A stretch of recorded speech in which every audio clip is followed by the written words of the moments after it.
வணக்கம் நண்பர்களே. பழனிமலையின் மகிமை ஒவ்வொரு பக்தரும் தெரிந்து கொள்ள வேண்டிய உண்மைகள். தமிழகத்தின் 6 படை வீடுகளில் 3வது படை வீடாக விளங்கும் முருகன் கோவில் ஆண்டுதோறும் கோடிக்கணக்கான பக்தர்களை ஈர்க்கும் புனித தலமாகும். ஆனால் இந்த மலையின் மகிமையை பற்றி பலருக்கும் தெரியாத சில அற்புதமான தகவல்கள் உள்ளன. முதலில் பழம்நீ என்ற வார்த்தையிலிருந்தே பழனி என்ற பெயர் வந்ததாக ஒரு பாரம்பரிய கதை கூறுகிறது. ஞானப்பழம் கிடைக்காததால் கோபமடைந்த முருகப்பெருமான் இந்த மலைக்கு வந்து துறவியாக நின்றார். அப்போது சிவபெருமான் நீதான் உண்மையான ஞானப்பழம் என்று கூறியதாக நம்பப்படுகிறது. அதிலிருந்தே பழம்நீ என்ற சொல் பழனி என்று மருவியதாக பக்தர்கள் கூறுகின்றனர். பழனி மலையில் உள்ள மூலவர் சிலை சாதாரண கல்லால் செய்யப்படவில்லை.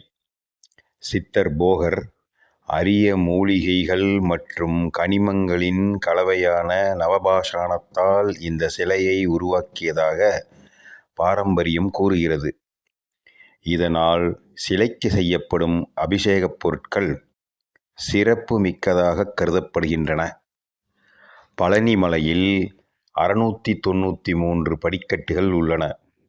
பல பக்தர்கள் ஒவ்வொரு படியையும் ஓம் சரவணபவா என்று கூறிக்கொண்டே ஏறுவதை ஒரு ஆன்மீக பயணமாக கருதுகின்றனர். இந்த கோவிலின் மற்றொரு சிறப்பு பஞ்சாமிர்தம். வாழைப்பழம், நாட்டு சர்க்கரை, கற்கண்டு, தேன், நெய் உள்ளிட்ட பொருட்களால் தயாரிக்கப்படும் பழனி பஞ்சாமிர்தம் உலகப்புகழ் பெற்றது. அதன் தனித்துவமான சுவையும் பாரம்பரிய முறையும் காரணமாக அது தனி அடையாளம் பெற்றுள்ளது. பழனியில் போகர் சித்தரின் ஜீவ சமாதி இருப்பதாக பக்தர்கள் நம்புகின்றனர். அதனால் இது முருகன் ஆலயம் மட்டுமல்ல, சித்தர் மரபிலும் முக்கியமான புனித தலமாக மதிக்கப்படுகிறது. பழனி முருகன் தண்டாயுதபாணி என்ற திருக்கோலத்தில் காட்சி தருகிறார்.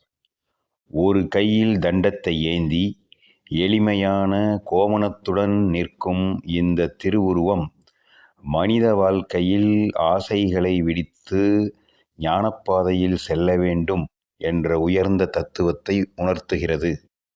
பழனி மலையை ஏற முடியாதவர்களுக்காக ரோப் கார் மற்றும் விஞ்ச் வசதிகளும் உள்ளன.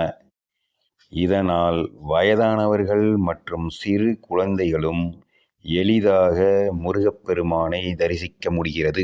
பக்தர்கள் பலர் தங்கள் வேண்டுதல்கள் நிறைவேறிய பிறகு காவடி எடுத்தும், பால்குடம் சுமந்தும், அன்னதானம் செய்தும் தங்கள் நன்றியை வெளிப்படுத்துகின்றனர். இது பல நூற்றாண்டுகளாக தொடர்ந்து வரும் பக்தி மரபாகும். பழனி மலையில் முருகப்பெருமான் மேற்கு நோக்கி அருள்பாலிக்கிறார். இந்த திருக்கோலம் மிகவும் அரிதானது. உலக நன்மைக்காகவும் பக்தர்களின் வாழ்க்கை வளமாக அமையவும் அவர் இவ்வாறு அருள் புரிவதாக நம்பப்படுகிறது. பழனி மலையின் அடிவாரத்தில் அமைந்துள்ள திரு ஆவினன்குடி கோவில் முருகப்பெருமானின் மிகவும் பழமையான திருத்தலங்களில் ஒன்றாக கருதப்படுகிறது. பல பக்தர்கள் முதலில் திரு ஆவினன்குடி முருகனை தரிசித்து அதன் பிறகே மலைக்கோவிலுக்கு செல்வதை வழக்கமாக கொண்டுள்ளனர். பழனி ஆண்டவர் தண்டாயுதபாணியாக நிற்பது ஒரு பெரிய தத்துவத்தை உணர்த்துகிறது. அவரிடம் வேல் இல்லை, மயில் இல்லை, அரச அலங்காரங்களும் இல்லை, ஒரு தண்டும் எளிமையான கோலமும் மட்டுமே. இதன் மூலம் மனிதன் வாழ்க்கையில் உயர வேண்டும் என்றால் முதலில் அகங்காரத்தை விட்டு எளிமையை ஏற்க வேண்டும் என்பதை முருகப்பெருமான் உணர்த்துகிறார். ஞானப்பழம் கிடைக்காததால் பழனிக்கு வந்த முருகனின் வரலாற்றை நாம் ஒரு சாதாரண நிகழ்வாக மட்டும் பார்க்கக்கூடாது. அது ஒவ்வொரு மனிதனின் வாழ்க்கைக்கும் ஒரு பாடமாகும். நாம் விரும்பியது கிடைக்கவில்லை என்றாலும் அதைவிட உயர்ந்த ஒரு நோக்கம் நமக்காக காத்திருக்கலாம் என்பதை இந்த நிகழ்வு எடுத்துரைக்கிறது. பழனிமலைக்கு ஏறும் ஒவ்வொரு படியும் வாழ்க்கையின் ஒவ்வொரு சவாலையும் நினைவூட்டுகிறது. சில படிகள் எளிதாக இருக்கும், சில படிகள் கடினமாக இருக்கும்.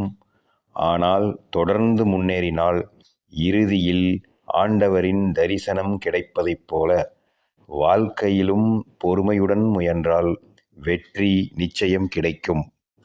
நாம் எவ்வளவு உயர்ந்த நிலையை அடைந்தாலும் பணிவை மறக்கக்கூடாது என்பதே பழனி ஆண்டவரின் மிகப்பெரிய வாழ்க்கை பாடம். பணிவு இருக்கும் இடத்தில் ஞானம் இருக்கும், ஞானம் இருக்கும் இடத்தில் இறையருள் தானாக வந்து சேரும்.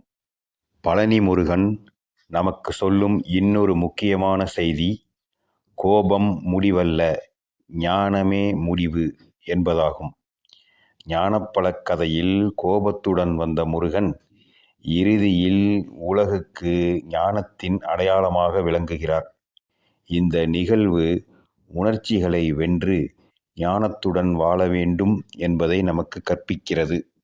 பழனி ஆண்டவரின் வாழ்க்கை கதையில் இருந்து நாம் கற்றுக்கொள்ள வேண்டிய முக்கியமான பாடம், வெற்றி என்பது பிறரை வெல்வதில் இல்லை, நம்மையே வெல்வதில்தான் உள்ளது என்பதாகும். கோபம், பொறாமை, அகங்காரம், பேராசை போன்ற மனக்குறைபாடுகளை வென்றால்தான் உண்மையான வெற்றி கிடைக்கும். இறைவன் இருக்கும் இடத்திற்கு செல்லும் பயணம் நம்மை நமக்கே அறிமுகப்படுத்தும். பழனி யாத்திரையும் அப்படிப்பட்ட ஒன்றே. இந்த பயணத்தில் நாம் நமது பலங்களையும் பலவீனங்களையும் உணர்ந்து நல்ல மனிதராக மாறுவதற்கான எண்ணத்தை பெறுகிறோம். ஒரு பக்தர் பழனிமலையில் ஏறும்போது அவர் தனியாகச் செல்வதில்லை, ஆயிரக்கணக்கான பக்தர்களுடன் இணைந்து இறைவனை நோக்கிச் செல்கிறார். இந்த அனுபவம் மனிதர்கள் ஒருவருக்கொருவர் துணையாக இருந்தால் எந்த பயணமும் எளிதாகிவிடும் என்பதை நமக்கு கற்பிக்கிறது. பழனி ஆண்டவரின் திருநாமமான சரவணபவா என்பது முருகப்பெருமானின் 6 முகங்களையும் 6 தெய்வீக சக்திகளையும் நினைவுபடுத்தும் மந்திரமாக பக்தர்களால் போற்றப்படுகிறது. பலர் இந்த நாமத்தை தினமும் ஜபிப்பதை ஒரு ஆன்மீக ஒழுக்கமாக கடைபிடிக்கின்றனர். பழனி ஆண்டவரை தரிசிக்கும் அனைவரின் வாழ்க்கையிலும் நம்பிக்கை, நல்ல ஆரோக்கியம், மன அமைதி, குடும்ப ஒற்றுமை மற்றும் வளமான எதிர்காலம் நிலைத்திருக்க இறைவனை மனமார வேண்டிக் கொள்வோம். இதுவரை பொறுமையாக செவிமடுத்த உங்கள் அனைவருக்கும் என் நன்றியும் அன்பும்.